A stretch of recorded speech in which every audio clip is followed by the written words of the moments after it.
ከዚህ በኋላ የኢትዮጵያ ሰራዊት ተዋግቶ የሚያሸንፈው ጦርነት በፍጹም የለም። ግን አሁን የኢትዮጵያ መከላከያ ሰራዊት ጦርነትን ማሸነፍም ይችላል። እንኳን አዲስ ጦርነትን ወደፊት ሊያሸንፍ እስካሁን የከፈታቸውን ጦርነቶች እንኳን አሸነፈ። ከህወሓት ጋር የተደረገውን ጦርነት በዘላቂነት ስላላሸነፈ ነው አሁን አዲስ ጦርነት ሊነሳ ዳርዳር እየተባለ ያለ።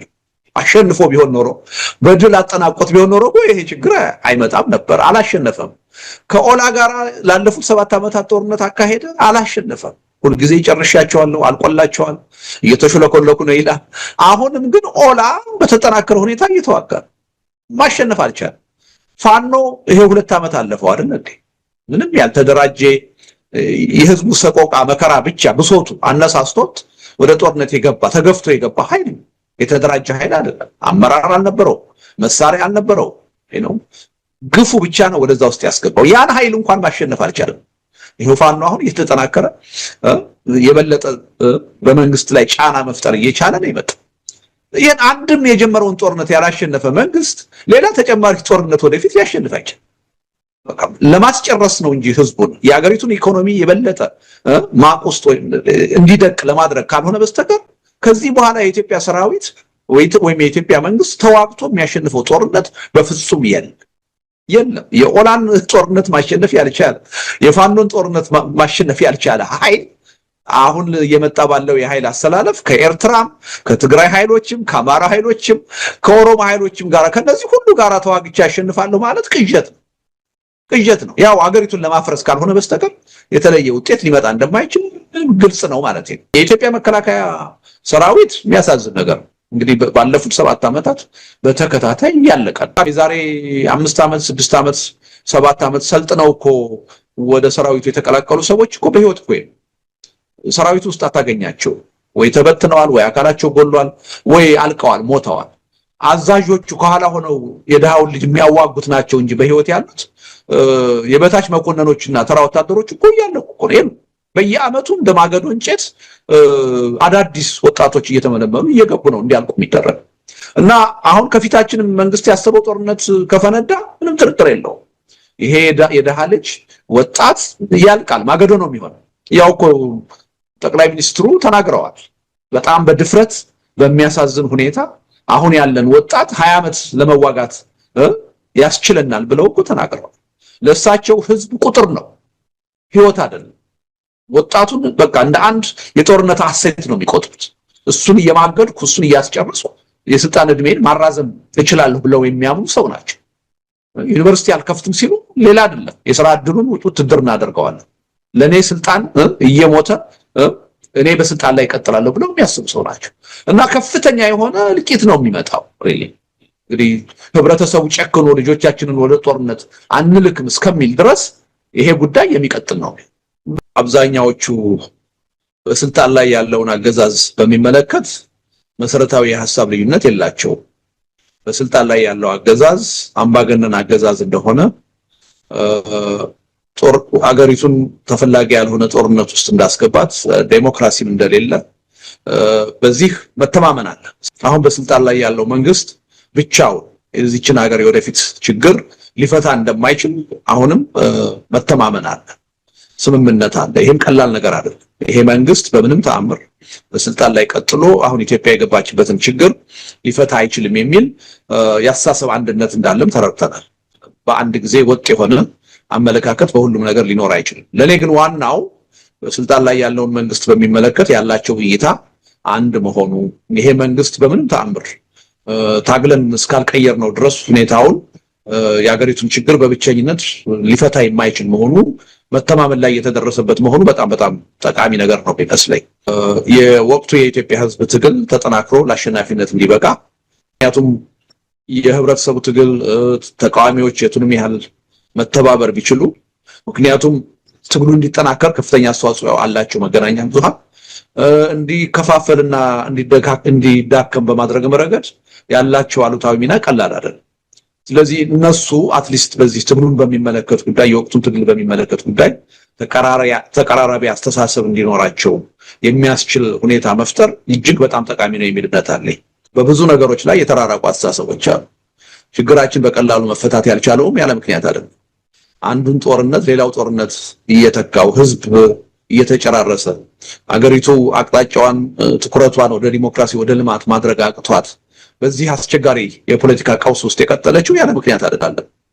የፖለቲካ አመለካከታችን ከመግባባት ይልቅ ልዩነት የሚበዛበት ቅራኔ የሚበዛበት ስለሆነ ስለዚህ ቀደም ሲል ጭራሽም አንዱ ከሌላው ጋራ በአንድ መድረክ የመገናኘት ፍላጎት አልነበረም። ከከሌ ጋራ መታየት አልፈልግም መገናኘት አልፈልግም የሚል ነው። አትሊስት ይሄን ነገር መስበር ችለናል። አይ ልዩነት ብቻ ሳይሆን ያለ የጋራ ጉዳይም አለ። ስለዚህ ይሄን የጋራ ጉዳይ በጋራ መስራት አለብን ብሎ በአንድ መድረክ መሰባሰብ መቻሉ ራሱ እኔ በኢትዮጵያ ፖለቲካ ትልቅ እድገትና ለውጥ ነው ብዬ ነው። ከዛ በኋላ ነው ያስተሳሰብ መቀራረቡ ደግሞ ሊመጣ የሚችል እና እንደ ትልቅ ውጤት መቁጠር ያለብን ይሄ እርስ በርስ አይተያዩም ተብሎ አይገናኙም ተብሎ ይታሰቡ የነበሩ ሰዎች የጋራ ጉዳይ አለን ብለው በአንድ መድረክ ተገናኝተው መነጋገራቸው በራሱ ያልተለመደና ትልቅ ውጤት። ከዛ በኋላ ደግሞ ቀስ በቀስ ያው የሁሉም ነገር ሂደት አለ። ያ የተራራቀ አስተሳሰብ የሚቀራረብበት ልዩነትም ካለ ያው ይኖራል። ያ ልዩነት በጤናማ መልኩ ተይዞ ለህዝብ ምርጫ የሚቀርብበት ለህዝብ ውሳኔ የሚቀርብበት ሁኔታ እንዲኖር። ነገር ግን ሁላችንም ልዩነት ብቻ አይደለም ያለ አንድ ሀገር ነው የምንጋራው፣ አንድ ዜግነት ነው የምንጋራው እና ህዝቡ በጋራ ነው የሚኖረው፣ በአንድ ሀገር ውስጥ ነው የሚኖረው። ስለዚህ የጋራ ጉዳዮችም አሉ። እነዚህን ጉዳዮች እውቅና ሰጥቶ በጋራ መነጋገር አለብን ብሎ መገናኘቱ መደነቅ ነው ያለበት፣ መበረታታት ነው ያለበት። ይሄ ቀደም ሲል ያልነበረ ከአመት ከሁለት ዓመት በፊት የማይሞክር ነው የነበረው እና ይሄ ደግሞ እንደ ትልቅ ለውጥ መቆጠር አለበት የሚል እምነት አለኝ። እንደ ትልቅ ውጤት መቆጠር አለበት የሚል እምነት አለኝ እና በሂደት ይሄ መሻሻል የበለጠ እየተበረታታ እየጠነከረ ከሄደ አዎ ፍሬ ያለው ነገር ያመጣል የሚል እምነት ነው ያለኝ። ምክንያቱም ሁሉም በተናጠል ሄዶ የትም እንደማይደርስ እየተገነዘበ ያለበት ሁኔታ ተፈጥሯል። ይሄን ነገር በጋራ ቆመን ካልታገልን በስተቀር አንወጣውም የሚል አስተሳሰብ በሁሉም ዘንድ እየተፈጠረ ነው። ይሄ ቀላል እድገት ነው፣ ቀላል ለውጥ ነው ብዬ አልወስድም። ከዚህ ተነስተን ምንድናቸው በጋራ እንሰራቸው በጋራ ልንታገልባቸው የሚችሉ ጉዳዮች የሚሉትን በሂደት እየለየን የጋራ ትግል የሚካሄድበት ሁኔታ ይመጣል የሚል ተስፋ ነው ያለኝ እና በጣም እውነቱን ለመናገር ከምጠብቀው በላይ አበረታች የሆነ ውጤት ነው እያየሁ ያለሁት። ችግሩን የማይፈጥሩ አካላት ተሰብስበው የትም ሊደርሱ አይችሉም። ለምሳሌ ሁለት በጦርነት የሚፋለሙ አካላት ካሉ እነሱን ነው ወደ ድርድር ማምጣት ያለብሽ። ሁለቱም ናቸው ያን ችግራቸውን በጠበንጃ ሳይሆን በመገዳደል ሳይሆን በሰላማዊ መንገድ በውይይት በድርድር እንፈታለን ብለው መስማማት ያለባቸው። ችግር ፈጣሪዎቹ በመድረኩ ላይ ካልተገኙ ችግር የማይፈጥሩትን ብንሰበስባቸው የትም መድረሳችን እና ዋናው መነጋገር ያለበት ችግር ከሚፈጥሩት ጋር ችግር የሚፈጥሩት እርስ በርስ ጠበንጃ ይዘው የሚገዳደሉት በፖለቲካ ቅራኔ አንገናኝም የሚሉት ኃይሎች ተገናኝተው እንዲወያዩ እንዲደራደሩ በማድረግ ነው ለውጥ መምጣት የሚችለው እንጂ ችግር ፈጣሪዎቹ ካልተገኙማ ያው የኢትዮጵያ የምክክር ኮሚሽን ሆነ ማለት ነው። የኢትዮጵያ የምክክር ኮሚሽን ችግር ፈጣሪዎቹን ትቶ ችግሩ የሌለበትን ህብረተሰብ ነው ቀበሌና ወረዳ ሂዶ የሚያነጋግረው። ያ የትም ሊደርስ አይችልም። ስለዚህ ትልቁም መድከም ያለብን ጥረት ማድረግ ያለብን ሪሊ የችግሩ ዋና አካል የሆኑት ኃይሎች በጉዳዩ ላይ ተገናኝተው እንዲነጋገሩና የችግሩ ብቻ ሳይሆን የመፍትሄው አካል የሚሆንበትን ሁኔታ ለመፍጠር መሞከር ነው እና ያ ነው ትልቁ ውጤት የሚል ነው። አንዱ ግን የውይይታችን ነጥብ መሆን የሚገባው እሱ ነው። በተለያየ መልኩ የተለያየ ወንጀል የሰሩ የፖለቲካ ኃይሎች አሉ፣ ግለሰቦች አሉ። በዚህ ሀገር ተጠያቂነት የሚባለው ነገር ካልመጣ በስተቀር ችግራችን በዘላቂነት ሊፈታ አይችልም። ቅድሚያ የምንሰጠው ደግሞ ትልቅ አደጋ አለብን። ሁላችንንም ሊያጠፋ የሚችል የፖለቲካ ኃይል አገዛዝ በስልጣን ላይ አለ። ስለዚህ አሁን ተጠያቂነትን ይሄ መንግስት እያለ እናምጣ ብንል ተቃዋሚዎቹ ብቻችንን የትም ልንደርሳችን ተቃዋሚ ብቻውን የተጠያቂነትን ጉዳይ ሊያመጣ አይችልም። ተጠያቂነት ሊመጣ የሚችለው አዲስ የሽግግር ሂደት ሲጀመር፣ በዛ የሽግግር ሂደት እውነተኛ የሆነ ሐቀኛ የሆነ የሽግግር ጊዜ ፍትህ መስፈን ሲችል። ስለዚህ ማንም ተጠያቂ መሆን የሚገባው በወንጀል እጁ ያለበት ሰው ሁሉ ወደፊት መጠየቅ አለበት። የሚጠየቀው ግን መቼ ነው የሚለውን ነገር በአግባቡ መለየት መቻል አለበት። በሽግግር ፍትህ ነው መጠየቅ ያለበት። ያ የሽግግር ፍትህ አሁን በስልጣን ላይ ይህን አይነት ጨፍጫፊ አገዛዝ ባለበት ሁኔታ ሊመጣ አይችልም። አዲስ የሆነ ሁሉን አቀፍ የሆነ የሽግግር ሂደት ሲፈጠር ያ የሽግግር ሂደት ከሚሰራቸው ዋና ዋና ስራዎች ውስጥ አንዱ መሆን ያለበት የሽግግር ጊዜ ፍትህ ማስፈን ነው። በዛ የሽግግር ጊዜ ፍትህ ጥፋተኞች እንደ ጥፋታቸው መጠየቅ መቻል አለባቸው። የህግ ተጠያቂ መሆን አለባቸው። የሞራል ተጠያቂ መሆን አለባቸው። ተጠያቂነታቸው ከዛ በምን ይገለጻል፣ ቅጣቱ ምን ይሆናል የሚለው የሽግግር ሂደቱ ንግግር ለሀገሪቱ በሚጠቅም መልኩ የሚፈታው ነው፣ የሚነጋገርበት ነው መሆን የሚገባው። አሁን ግን ተጠያቂዎች አሉና መገናኘት አንችልም ካል ችግራችን አይፈታም። ስለዚህ በወንጀል ከተነካካ ወንጀል ከፈጸመ አካል ጋር አንነጋገርም ካል አለቀ፣ ችግራችን በፍጹም ወደፊት ሊፈታ አይችልም። ስለዚህ ቢያንስ መተማመን ያለብን ምንድነው? ተጠያቂነት መታለፍ ያለበት ጉዳይ አይደለም። በወንጀል ተጠያቂ መሆን የሚገባቸው ሰዎችና ድርጅቶች መጠየቅ አለባቸው። እነዚህን ሰዎች መጠየቅ የምንችለው ግን አሁን አይደለም፣ የሽግግር ጊዜ ፍትህ ሲመጣ ነው። በዚህ ላይ መተማመን ያለብን እንጂ ማንም የተጠያቂነትን ጉዳይ ወደ ጎን ገፍቶ ማስቀረት አይችልም፣ ተገቢም አይደለም የሚል እምነት አለኝ። ተጠያቂነት ደግሞ በዚህ ሀገር ካልሰፈነ ችግራችን በዘላቂነት ሊፈታ አይችልም። የዛሬው ቅራኔ ነገ በሆነ ስምምነት ቢፈታ ተጠያቂነት ከሌለ እንደገና ሌላ ባለጉልበት ከነገ ወዲያ ይፈጽመዋል። ስለዚህ ያን ነው መተማመን ያለብን። ግን ወንጀል ያለባቸው ተጠያቂ መሆን ያለባቸው አካሎች ጋር ሁሉ አንነጋገርም ካል ሁላችንም ተራርቀን ነው አንዱ ሌላውን ወንጀለኛ ነው የሚያደርገው። ስለዚህ የመገናኛ መንገዱም አይኖርም ማለት ነው። ስለዚህ ያ እንዳይሆን የግድ በዚህኛው አመለካከት ተስማምተን ተጠያቂነት ወደፊት ሁላችን ልንጠየቅ እንደምንችል ታሳቢ አድርገን በሽግግር ጊዜ ፍትህ እንደምንጠየቅ ተስማምተን ከዛ በመለስ ያሉ ችግሮችን አሁን ለመፍታት መጣር አለብን። ያ ካልሆነ አስቸጋሪ ነው የሚሆነው፣ የትም አንደርስም ማለት ነው። የፕሪቶሪያው ስምምነት ከተፈረመ ጀምሮ የጊዜ ጉዳይ ካልሆነ በስተቀር ስምምነቱ ችግሩን ሊፈታው እንደማይችል ምንም ጥርጥር አልነበረኝ። ስምምነቱን በማየት ዘላቂ ውጤት ሊያመጣ እንደማይችል ግልጽ ነበረ ከጅምሩ። ለታይታ የተደረገ ስምምነት እንደሆነ በውጭ መንግስታት ጫናና ግፊት የተደረገ እንደሆነ ከሙሉ ልብ ሰላምን ለማምጣት ታስቦ የተደረገ እንዳልሆነ የጊዜ መግዣ ስምምነት እንደሆነ ለኔ ከመጀመሪያው ግልጽ ነበር እና ከዛ ጊዜ ጀምሮ ይሄ ስምምነት ችግሩን በዘላቂነት አይፈታውም። ለችግሩ መነሳት ዋና መሰረታዊ ምክንያት የሆኑት የፖለቲካ ቅራኔዎች አልታዩም፣ አልተነኩም። እነሱ ባልተነኩበት ሁኔታ ዘላቂ ሰላም ማምጣት አይቻልም ነው ስለ የነበረው። በተግባርም የሆነው ይሄ ነው እና በተለይ ካለፉት 3 ወራት 4 ወራት በፊት የፕሪቶሪያው ስምምነት ለይቶለት እንደፈረሰ የታወቀ ነበር እና አሁንም ቢሆን ያ ስምምነት አለ ማለት አይቻልም። ኦልሬዲ የጦርነቱ ሂደት ውስጥ እኔ ገብተዋል የሚል እምነት ነው ያለኝ። ያልተጀመረው ውጊያውም አልፎ አልፎ አንዳንድ ጊዜ ሲጀመር እያየን ነው፣ መልሶ እየበረደ ነው። ነገር ግን ጦርነቱ ውስጥ ኦልሬዲ ተገብቷል። ለጦርነቱ ዋና ግብአት የሚሆነው የዲፕሎማሲ ስራ፣ የፕሮፓጋንዳ ስራ አሁን እየተሰራ ነው ያለ እና ሁሉም አሁን የሚጠብቁት አንድ የዲፕሎማሲ ነጥብ ማስቆጠር ይፈልጋሉ። ጦርነቱን የጀመርኩት እኔ አይደለሁም እነሱ ናቸው የሚል ነጥብ ወደፊት ጠቃሚ እንደሆነ ተገንዝበው ያችን ነው እየጠበቁ ያሉት። አንደኛው ሌላኛውን የጦርነቱ ጀማሪ እንደሆነ ለማሳየት እየሞከረና የተሻለ ጊዜ እየጠበቀ ነው እንጂ ጦርነቱ ኦልሬዲ ተገብቶበታል ብዬ ነው። ኦልሬዲ በልባቸው ወስነዋል። ሁሉም እየተዘጋጁ ነው ያሉት እና ይሄ ጦርነት ይቀራል የሚል እምነት የለኝም። አሁን በሰሞኑ የሚታየውም ሁኔታ የበለጠ አይቀሬ የሆነ መምጣቱ የሚያሳይ ነው እና የተለየ ነገር አይደለም። በፊት ያለኝ አመለካከት የበለጠ እየተጠናከረና አሁን ለመሆን እየተቃረበ እንደሆነ እያየን ያለ ነው ብዬ ነው ማምነው። ይሄ በጣም በጣም አሳሳቢ ነገር ነው። ይሄ ጦርነት ወደፊት ከተገባ አሁንም ጦርነት ውስጥ ነው ያለ ነው።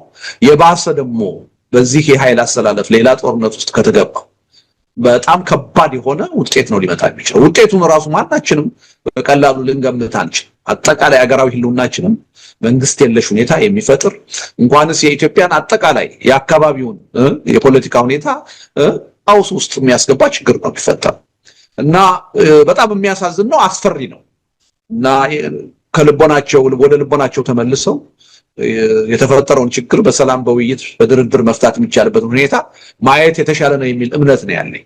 የጉዳዩ ዋና ባለቤት የሆነው የኢትዮጵያ ህዝብ ችግሩ ሲፈጠር ዋና ተጠቂ የሚሆነው ይሄ ጦርነት እንዳይፈጠር አስፈላጊውን ጫናና ግፊት ማድረግ አለበት የሚል እምነት አለኝ። ግን እነሱም እየተዘጋጁ ነው፣ ህብረተሰቡም ያን ያህል ግፊት እያደረገባቸው አይደለም ጦርነቱን እንዳይጀምሩ እና ጦርነቱ የሚቀር አይመስልም። እንግዲህ አሳዛኝ ነው። በምንም ተአምር አሁን ከኢትዮጵያ ህዝብና ከኢትዮጵያ ህልውና በላይ ሌላ አጀንዳ የለም። የባህር በር ጥያቄ ለኢትዮጵያ ህዝብ ትልቅ አጀንዳ ነው፣ አስፈላጊ አጀንዳ ነው።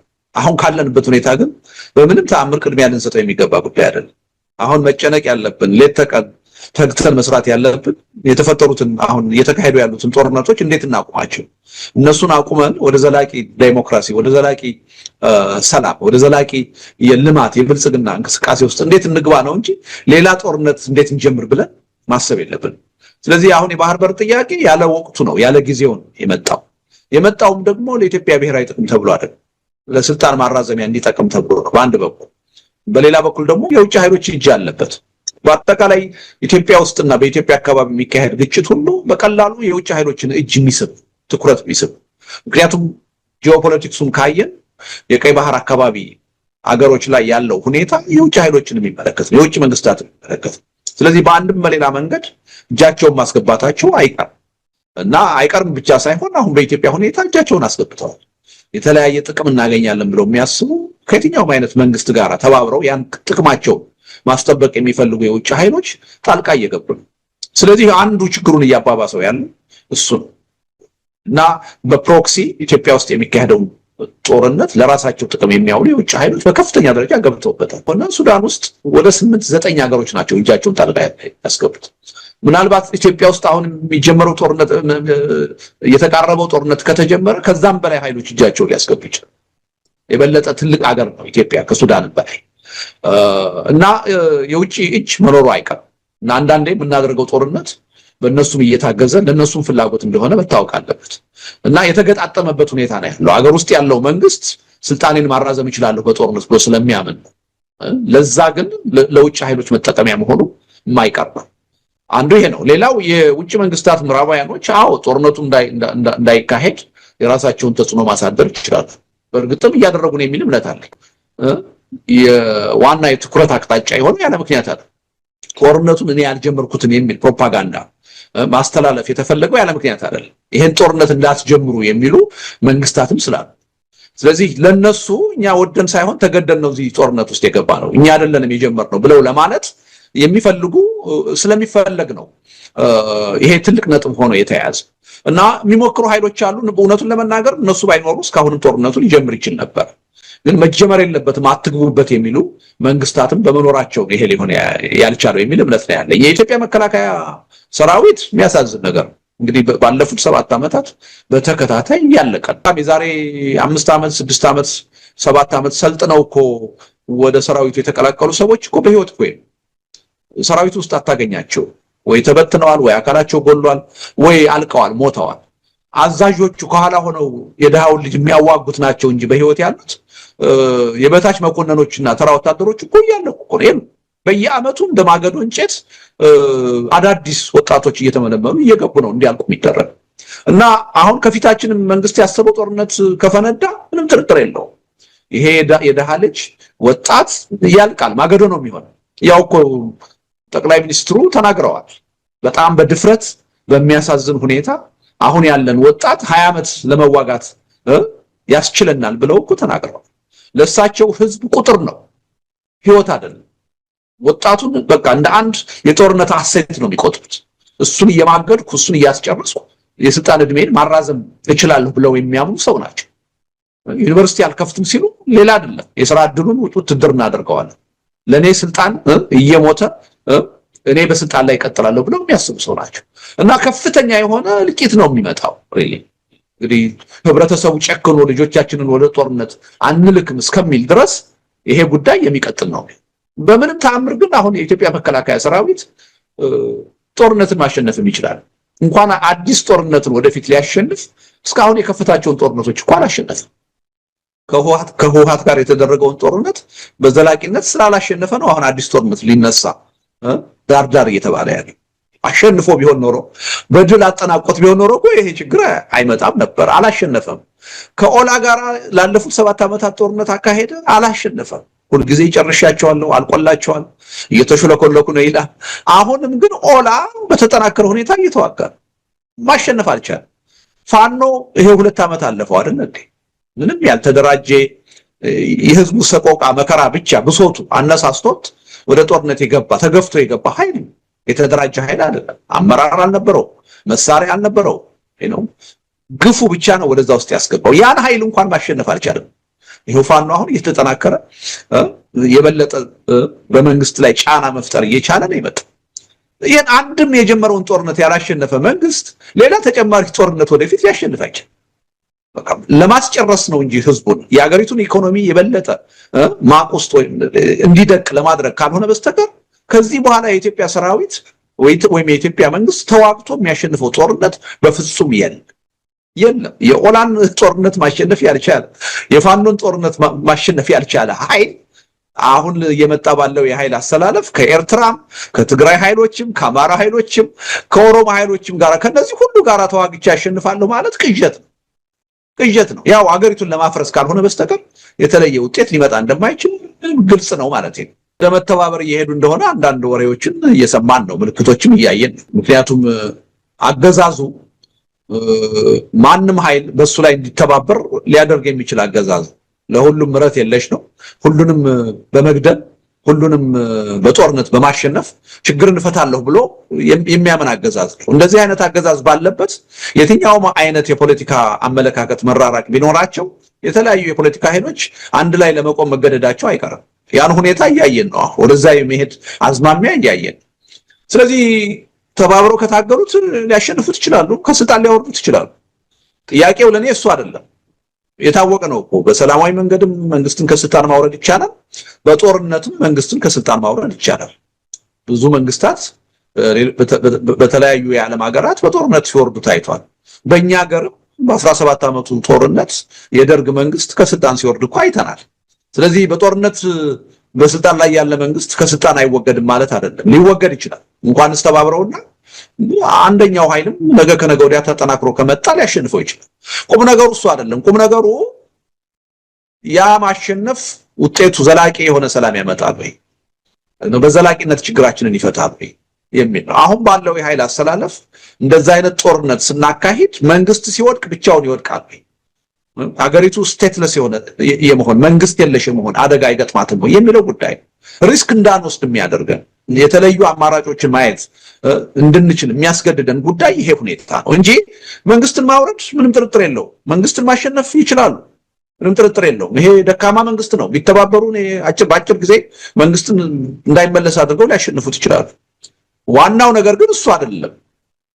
ይቺ ሀገር ደህንነቷ ተጠብቆ የህብረተሰቡ ደህንነት ተጠብቆ መንግስት የለሽ ሳትሆን ወደ ዘላቂ ሰላም፣ ወደ ዘላቂ ዲሞክራሲ፣ ወደ ዘላቂ የልማት እንቅስቃሴ በአስተማማኝ ሁኔታ መሸጋገር ትችላለች ወይስ አትችልም የሚለው ጥያቄ ነው።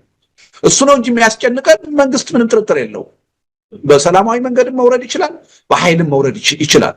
ይሄ ጉዳይ ስለሚያሳስበን ነው አሁን የተለያዩ የህብረተሰብ ክፍሎችን በመድረክ እያመጣን በቀጥታ ህዝብ በሚከታተለው መልኩ እያወያየን ያለ ነው። ያለ ምክንያት አይደለም።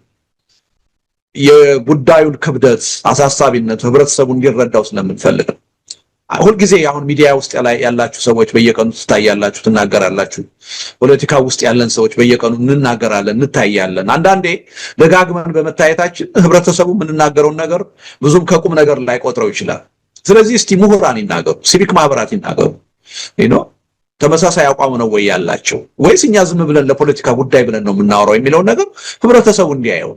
ምሁራን ናቸው ከተለያየ ፊልድ የመጡ። ያውም በአብዛኛዎቹ ምንድነው ያሉት? ይቺ ሀገር የመዳን ተስፋዋ ራሷ አስቸጋሪ ነው። በዚህ ከቀጠለች ትፈራርሳለች፣ እንኳንስ ሌላ ጦርነት ተፈጥሮና እና ይሄ የጥቂት ፖለቲከኞች የጥቂት ጋዜጠኞች አስተሳሰብ ሳይሆን የምሁራን አስተሳሰብ እንደሆነ በተለያየ መልኩ ህብረተሰብን የሚወክሉ ዜጎች አስተሳሰብ እንደሆነ እያሳየን እና ይሄ የህብረተሰቡን መረዳት የበለጠ ያሳድገዋል። ችግሩ ምን ያህል አሳሳቢ እንደሆነ ከባድ እንደሆነ ይሄን ችግር ለመወጣት የህብረተሰቡ የእያንዳንዱ ዜጋ አስተዋጽኦና ተሳትፎ እንደሚያስፈልግ እንዲረዳ ጥቅም አለው የሚል እምነት አለ እና በቀጣይ የምናካሄዳቸው መድረኮች ይሄን አስተሳሰብ ለማጠናከር አንቺ ሁሉ ጊዜ እየወጣን ብንነግረው ለምዶናል። ዝም ብሎ በዚህ ሰምቶ በዚህ ነው የሚያፈስ እና ይሄ ጉዳይ ምን ያህል ከባድ እንደሆነ ገለልተኛም የሆኑ ምሁራንም የሲቪክ ማህበራት ሰዎችም የሚዲያ ሰዎችም እየመጡ እንዲነግሩት እንፈልጋለን እና በዛ ረገድ በጣም ተቀራራቢ የሆነ አመለካከት የወቅቱን ችግር አሳሳቢነት በመረዳት ረገድ ጥሩ መግባባት እንዳለ ነው እያየን ያለን። የችግሩን ክብደት ተረዱት። ትንሽ ልዩነት ያለን በየትኛው መንገድ ይፈታል የሚለው ላይ ነው እንጂ ችግሩ በጣም አሳሳቢ እንደሆነ በዚህ ከቀጠለ በአጭር ጊዜ ውስጥም ኢትዮጵያ ህልውናዋን ልታጣ እንደምትችል አብዛኛው ሰው ተገንዝቧል። ይሄ የበለጠ መጠናከር አለበት። ግን መገንዘቡ ደግሞ በራሱ ግብ አይደለም። ተገንዝቦ ዝም ካለ ለውጥ አይመጣም። ተገንዝቦ አሃ ይሄ ችግር ለካ ማንንም የሚመለከት አይደለም፣ እኔና ቤተሰቤን የሚመለከት አገሬን የሚመለከት ትውልዱን የሚመለከት እኔ አስተዋጽኦ ካላደረኩ እኔ ድርሻ ካላዋጣሁ ይሄ ችግር አይፈታም ብሎ እያንዳንዱ ዜጋ ማመናል አምኖ ለትግሉ ማዋጣት የሚገባውን ነገር ሲያዋጣ ነው ለድል መብጣት ይችላል። ዝም ብሎ በአስተሳሰብ ደረጃ ስለተረዳ የትም መድረስ አይችልም።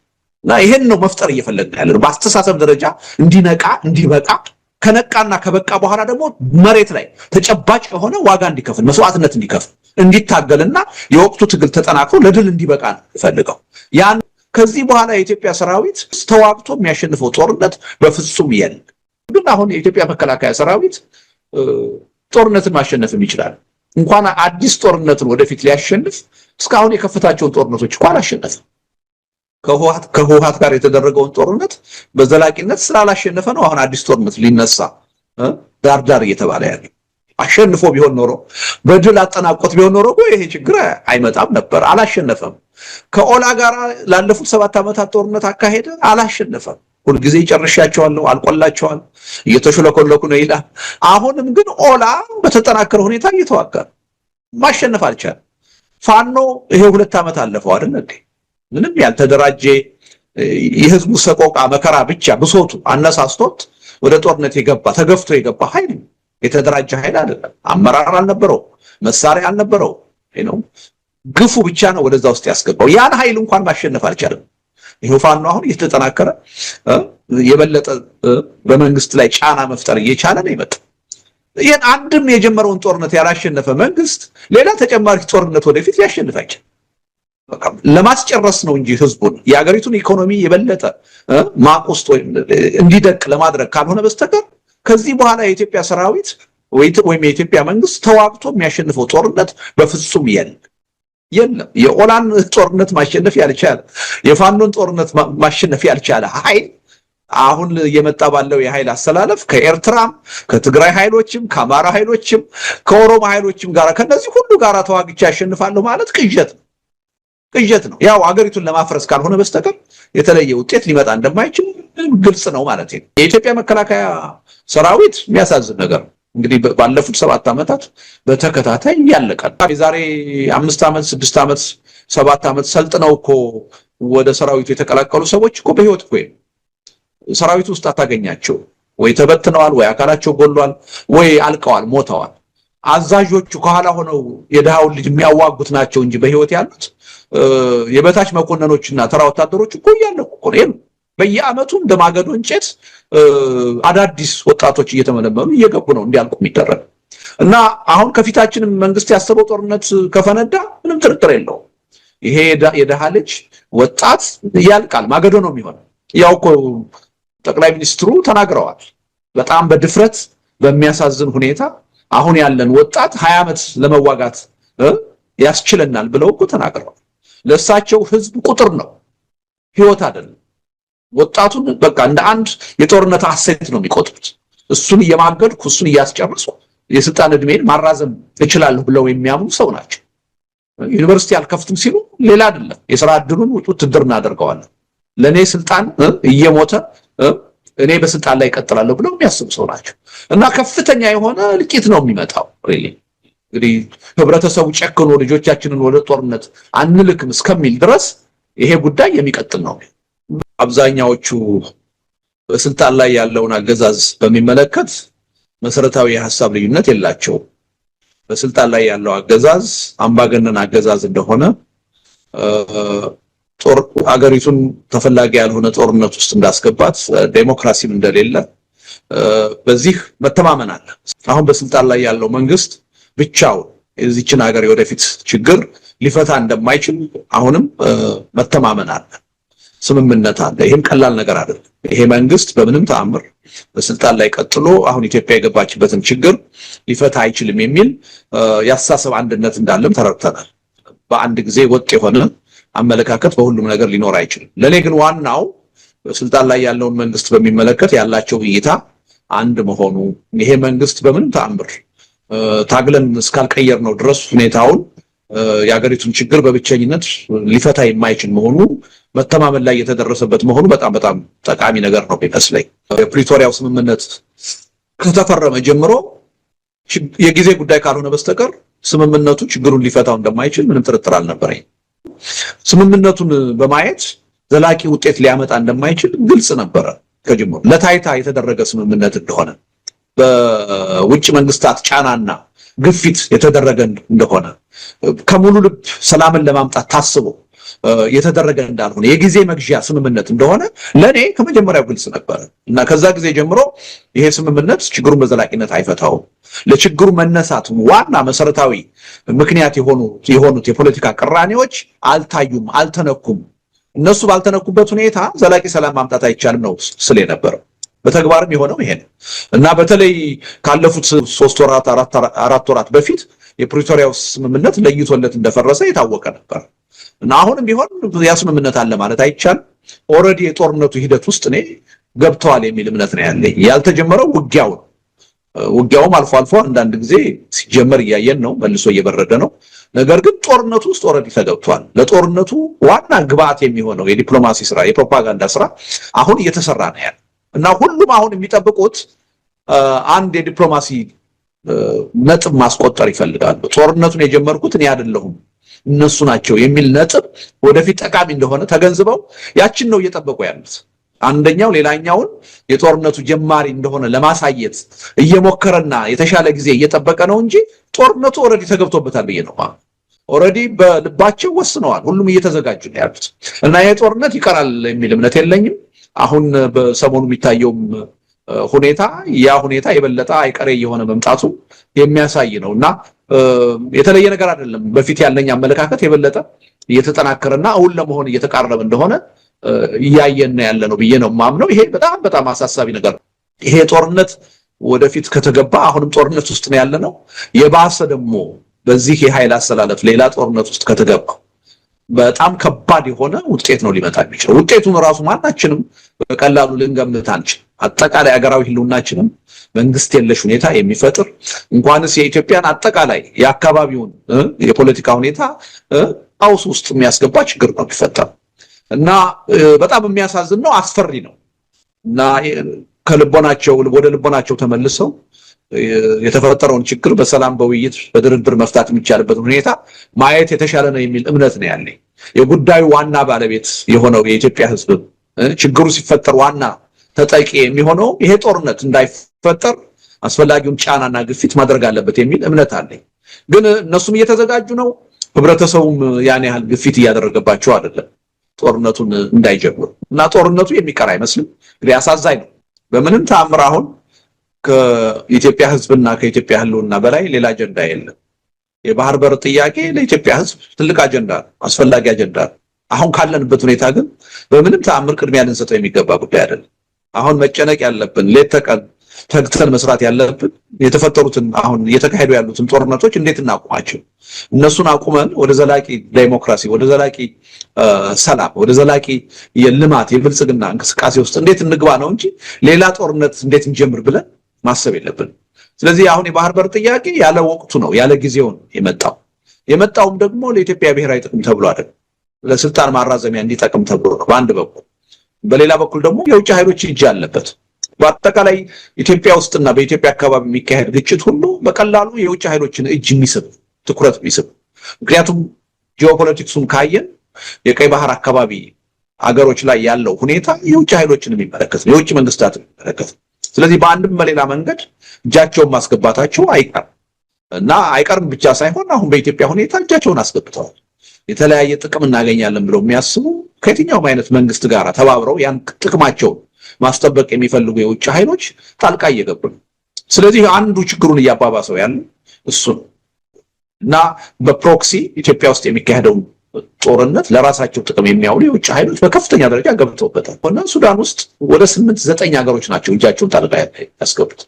ምናልባት ኢትዮጵያ ውስጥ አሁን የሚጀመረው ጦርነት የተቃረበው ጦርነት ከተጀመረ ከዛም በላይ ኃይሎች እጃቸውን ሊያስገቡ ይችላል። የበለጠ ትልቅ ሀገር ነው ኢትዮጵያ ከሱዳን በላይ እና የውጭ እጅ መኖሩ አይቀርም እና አንዳንዴ የምናደርገው ጦርነት በእነሱም እየታገዘ ለእነሱም ፍላጎት እንደሆነ መታወቅ አለበት እና የተገጣጠመበት ሁኔታ ነው ያለው። ሀገር ውስጥ ያለው መንግስት ስልጣኔን ማራዘም ይችላለሁ በጦርነት ብሎ ስለሚያምን ነው። ለዛ ግን ለውጭ ኃይሎች መጠቀሚያ መሆኑ የማይቀር ነው። አንዱ ይሄ ነው። ሌላው የውጭ መንግስታት ምዕራባውያኖች ጦርነቱ እንዳይካሄድ የራሳቸውን ተጽዕኖ ማሳደር ይችላሉ። በእርግጥም እያደረጉ ነው የሚል እምነት አለ። የዋና የትኩረት አቅጣጫ የሆነው ያለ ምክንያት አለ። ጦርነቱን እኔ ያልጀመርኩትም የሚል ፕሮፓጋንዳ ማስተላለፍ የተፈለገው ያለ ምክንያት አይደለም። ይሄን ጦርነት እንዳትጀምሩ የሚሉ መንግስታትም ስላሉ፣ ስለዚህ ለነሱ እኛ ወደን ሳይሆን ተገደን ነው እዚህ ጦርነት ውስጥ የገባ ነው እኛ አይደለንም የጀመርነው ብለው ለማለት የሚፈልጉ ስለሚፈለግ ነው ይሄ ትልቅ ነጥብ ሆኖ የተያዘ እና የሚሞክሩ ኃይሎች አሉ። በእውነቱን ለመናገር እነሱ ባይኖሩ እስካሁንም ጦርነቱ ሊጀምር ይችል ነበር።